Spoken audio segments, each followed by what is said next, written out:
അല്ല, ഇത് എങ്ങനെയാണ് കവാലത്തിന്റെ ഒരു നാടകത്തില് മോഹൻലാൽ അഭിനയിക്കുന്നു എന്നൊരു ഇത് വന്നത്?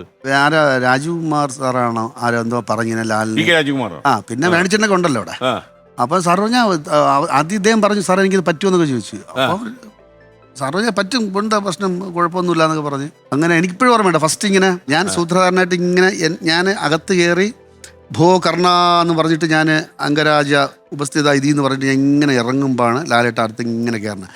ഇറങ്ങി അടുത്തൊരു ശംഖ് വായന, ശംഖ് ഇങ്ങനെ കേൾക്കും. അപ്പോൾ അടുത്താണ് പുള്ളി ഇങ്ങനെ കയറുന്നത്. അപ്പോൾ പുള്ളി മച്ചി അയ്യോ ഡേ ഇതൊക്കെ പുള്ളിക്ക്. പക്ഷെ കയറി കഴിഞ്ഞപ്പോൾ ഉണ്ടല്ലോ വേറെ ആളായിട്ട് മാറി. അപ്പം അതുവരെ പുള്ളി കളിച്ചൊക്കെ നിന്ന് ഇങ്ങനെ അടുത്ത ഞാൻ നാടകം വരെ സിനിമ അല്ലല്ലോ.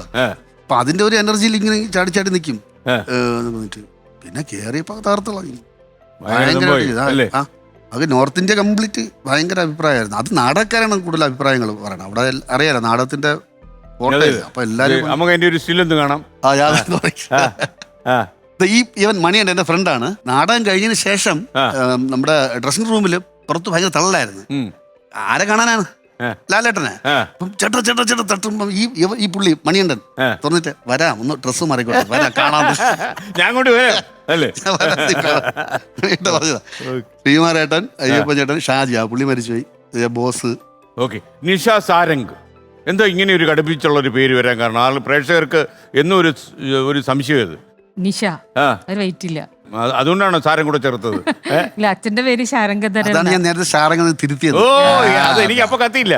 ഓ, അതായിരുന്നു അല്ലേ? ഓക്കെ, ശാരംഗധരൻ എന്നുള്ള പേരാണോ ഈ സാരംഗതയ്ക്ക് മാറിയത്? ശാരംഗ്. ഓ, അതാരാ ചുരുക്കിയത്? അത് ഞാൻ കൈരളിയിലെ ഒരു പ്രോഗ്രാമിന് പോയപ്പോ ആദ്യമായിട്ട് പോയതാ. അപ്പൊ അവിടെ ചെന്നപ്പോ അതിന്റെ പാണാടൻ എന്ന് പറഞ്ഞൊരു സാറായിരുന്നു അതിന്റെ പാണാടൻ സാർ. അപ്പൊ സാറാണ് പറഞ്ഞത് വെറും നിഷ എന്ന് മാത്രം ഇടണ്ട, കുറച്ച് വെയിറ്റിലിരിക്കട്ടെ. അപ്പൊ പുള്ളി അങ്ങനെ അച്ഛന്റെ പേര് ചോദിച്ചു. ആ സമയത്ത് അച്ഛൻ മരിച്ചിട്ട് 1 മാസം പോലും ആയിട്ടുണ്ടായിരുന്നില്ല. അപ്പൊ അങ്ങനെ പുള്ളി, അപ്പൊ എനിക്ക് അത് ഞാനാണ് പറഞ്ഞത് അച്ഛന്റെ പേര് ചേർക്കാന്നാണ്. അപ്പൊ പുള്ളി പറഞ്ഞ അച്ഛന്റെ പേര് പറയും. അപ്പൊ പുള്ളിയാണ് പറഞ്ഞത് നിഷ ശാരംഗധരൻ എന്ന് പറയുമ്പോ കുറച്ച് നീണ്ടുപോകും, നിഷ ശാരംഗാക്കാം എന്ന് പറഞ്ഞു. അങ്ങനെ പുള്ളിയാണ്. നന്നായില്ലേ? ബിജുവിന് ഇഷ്ടമായോ? അല്ല, കേൾക്കുമ്പോ ചിലപ്പോ നോർത്ത് ഇന്ത്യൻ ആണെന്നൊക്കെ ആൾക്കാർ ആദ്യമൊക്കെ ആള് സംശയിക്കുന്നത്. ഇപ്പൊ പിന്നെ നീല് പോപ്പുലർ ആയതിനു ശേഷം പിന്നെ അങ്ങനെ ഒരു സംശയമില്ല. ഇപ്പൊ ഈ ബിജു സോപാനം എന്ന് പേരിടാൻ തീരുമാനിച്ചെന്തിനാണ്? വേണേ ബിജു നെയ്യാറ്റിൻകര. കൊളത്തൂർ ബിജു ഭാസ്കരൻ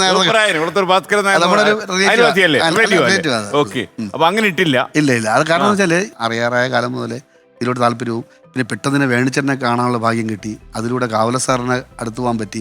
അപ്പം എൻ്റെ ജീവിതത്തിൽ ആകെ മാറി മറിഞ്ഞു സംഭവങ്ങളൊക്കെ. പിന്നെ പ്രതീക്ഷയല്ല, ഒന്നും പ്രതീക്ഷയല്ല. ഇങ്ങനെ ആവുമെന്ന്, അല്ലെങ്കിൽ സാറിൻ്റെ കൂടെ ഇത്രയും നാൾ നിൽക്കാൻ പറ്റുമെന്ന് വിചാരിച്ചില്ല. പിന്നെ സാറിൻ്റെതായിട്ടുള്ള ഒരാളായിട്ട് മാറി. സാറിന് വലിയ ഇഷ്ടമായിരുന്നു. അപ്പം അങ്ങനെയൊക്കെ ആയപ്പോൾ ഞാൻ വിചാരിച്ചു ഇനിയിപ്പോൾ ഏത് പേര് വയ്ക്കാം, വീട്ടുപേര് വയ്ക്കാനോ അങ്ങനെയൊന്നും പറ്റില്ല. നാട്ടുപേരായിട്ടുള്ള ഒരു അങ്ങനെയൊന്നുമില്ല. ഏറ്റവും കൂടുതൽ എന്നെ ഇങ്ങനെ ആക്കിയത്, എന്നെ മീൻസ് ആക്കിയെന്ന് പറഞ്ഞാൽ എന്നെ ഒരു നടനാക്കിയത്. കാവലൊന്നും വയ്ക്കാനും പറ്റില്ല, അർത്ഥം മാറിപ്പോ സ്ഥലപ്പേരല്ല, അത് വയ്ക്കാൻ പറ്റിയത് സോപാനം എന്നാണ്. നിഷ മമ്മൂട്ടി ഫാനാണോ?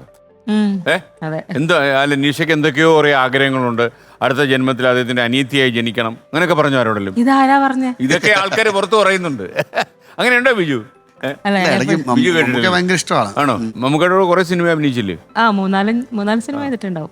ഇത്ര ഒരു അടുപ്പം വരാൻ കാര്യം? അടുപ്പം വരാനല്ല, നമുക്കിപ്പോ ഒരാളെ എനിക്ക് മമ്മൂക്കാന്റെ പടം കാണുമ്പോൾ ഞാൻ ഇപ്പൊ ഭയങ്കര ടെൻഷൻ അടിച്ച് നിൽക്കുകയാണെങ്കിലും, അല്ലെ എനിക്ക് വേറെ എന്തെങ്കിലും പ്രശ്നങ്ങൾ ഉണ്ടാവുകയാണെങ്കിലും, മമ്മൂക്കാന്റെ ഒരു പോസ്റ്ററോ മമ്മൂക്കാന്റെ ഒരു സിനിമയെ കണ്ടാൽ ഞാൻ റിലാക്സ് ആവും. ഞാൻ ഇന്നും പറഞ്ഞുള്ളൂ ബീച്ചേന്റെ അടുത്ത് ഈ കാര്യം. എനിക്ക് മമ്മൂക്ക ഇപ്പൊ ബീച്ചേണ്ടി ജയൻ സാറിനെ ഭയങ്കര ഇതാണ്, ഭയങ്കര ബീച്ചേണ്ടി ജയൻ സാറിനോട് ഭയങ്കര ഫാനാണ്. അയ്യോ 24 hours ഇങ്ങനെ ഇരുന്ന് കണ്ടോണ്ടിരിക്കും. അതല്ല, അത് ആ ഒരു ഏത് രീതി എന്നുള്ളതല്ല. ഇപ്പൊ നമ്മള് മരിച്ചപ്പോ എന്നെ കാണാൻ വിട്ടില്ല വീട്ടിൽ നിന്ന്. എനിക്ക് ഏറ്റവും ദേഷ്യം എന്റെ വല്യമ്മയുടെ മൂത്ത മോൻ്റെ അടുത്താ. കാരണം അവിടെ പഞ്ചായത്ത് ഹാളിലെ കൊണ്ടുവന്ന് അന്ന് ഞാൻ 5-6 5-6 പിന്നെ എനിക്ക് കാണണമെന്നുണ്ടായിരുന്നു. നല്ല മഴയായിരുന്നു, എന്നെ വിട്ടില്ല. പിന്നെ ഇങ്ങോട്ടൊക്കെ സിനിമയിലൊക്കെ വന്നതിന് ശേഷം ഇപ്പം ജനാർദ്ദനൻ ചേട്ടൻ വന്നിരുന്നു അഭിനയിക്കാൻ.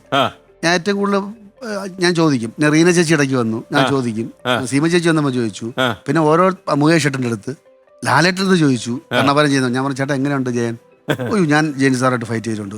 അപാര കക്ഷി, ഒരു രക്ഷയില്ല. അപ്പോൾ ഇതൊക്കെ നമ്മളിങ്ങനെ അങ്ങനെ കേട്ട് ഒരു hero worship ആ. പുള്ളിയെ കുട്ടിക്ക് കേട്ട് ഒരു ആക്ടർ എന്ന് പറഞ്ഞാൽ പുള്ളി 3 വർഷമല്ലേ അഭിനയിച്ചോളൂ. അപ്പം പുള്ളിയുടെ പാഠമൊന്നും പിന്നെയാണ് ഞാൻ അറിയുന്നത് എം മുകുന്ദൻ സാറുമായിട്ട് കമ്പനിയായിരുന്നു.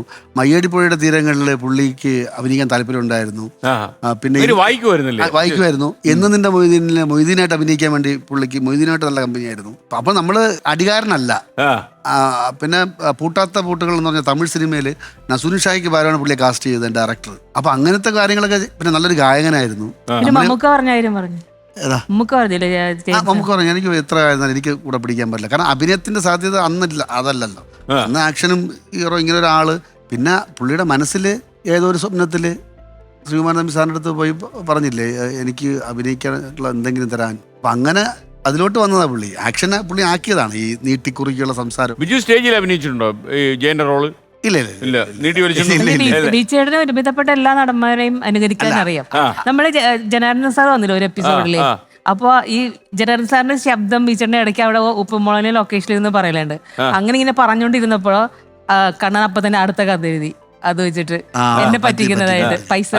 ബിജു അതൊന്ന് പ്രേക്ഷകർ കേട്ടാലോ? കിട്ടും. നിങ്ങൾ വിചാരിച്ച കിട്ടാത്ത കാര്യം. ബാലുവിന്റെ അക്കൗണ്ടിലേക്ക് കുറച്ച് പൈസ അയച്ചേക്കെ. ഞാൻ പറഞ്ഞാ മതി. അങ്ങനെ 2 പ്രാവശ്യം പുള്ളിയുടെ സൗണ്ട് വേറെ സിനിമയാണ്. എന്തോ അടിച്ചൊടിക്കടാ കാല് ഇതെല്ലാം നമ്മളെ സംബന്ധിച്ച് എവിടെ താമസം ആണോ? ഞാൻ എയർഫോഴ്സിലായിരുന്നു. അതൊക്കെ സിനിമയിലൊക്കെ വരാൻ വലിയ പാടൊക്കെ. എവിടെയാ ഞാൻ അവരോളെ നരൂച്ചെടുത്ത് പഠിച്ചവരല്ലേ ഞാൻ. സാറ് നരൂച്ചനെ പഠിച്ചിട്ടുണ്ട് 2 വർഷം. എനിക്കറിയാം.